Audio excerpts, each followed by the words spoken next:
কোরআনের হাদিস মোতাবেক 5 ওয়াক্ত নামাজ পড়া, আল্লাহর উপরে আস্থা রাখা, বিশ্বাস রাখা।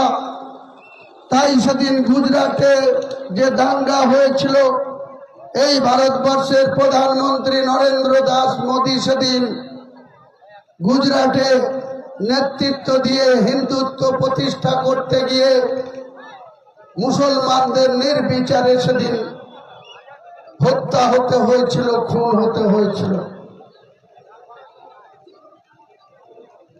কিন্তু তারপরেও তারা ক্ষান্ত হয়নি যে গুজরাটে প্রায় 19% মুসলমানের বাস। বিগত 25 বছর ধরে গুজরাট বিজেপি শাসিত রাজ্য। সেখানে নরেন্দ্র মোদী 2014 সাল পর্যন্ত গুজরাটের মুখ্যমন্ত্রী, পরবর্তীকালে ভারতবর্ষের প্রধানমন্ত্রী হয়েছে। কিন্তু এখনো গুজরাট পরিচালিত হয় বিজেপির দ্বারা।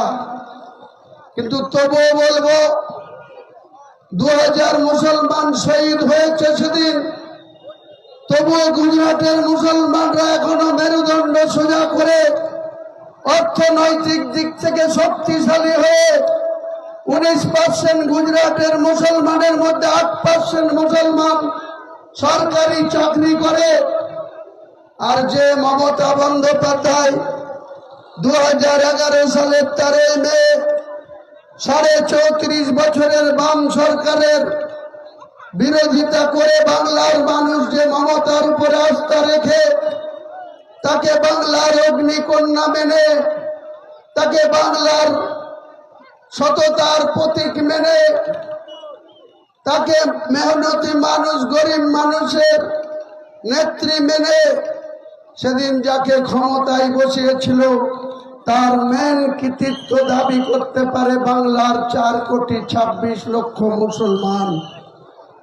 তারা সেদিন সিপিএম এর সেই 1977 সালের থেকে 2011 সাল পর্যন্ত প্রথমে 23.5 বছর কমরেড জ্যোতি বসু, পরে 11 বছর কমরেড বুদ্ধদেব ভট্টাচার্যর ক্ষমতার সময় থেকে যখন মমতা ব্যানার্জি 2004 সালের লোকসভায় একটা মাত্র সাংসদ হয়, দক্ষিণ কলকাতা থেকে মমতা একা সাংসদ, বামফ্রন্টের নেতৃত্বে 35টা। আমরা তখন কংগ্রেস করতাম, ন্যাশনাল কংগ্রেসের 6 জন সাংসদ, 6 জনের মধ্যে মুর্শিদাবাদের 3, মালদার 2 আর উত্তর দিনাজপুরের রায়গঞ্জ প্রিয়রঞ্জন দাস মুন্সি। তারা 6 জন সাংসদ কংগ্রেসের।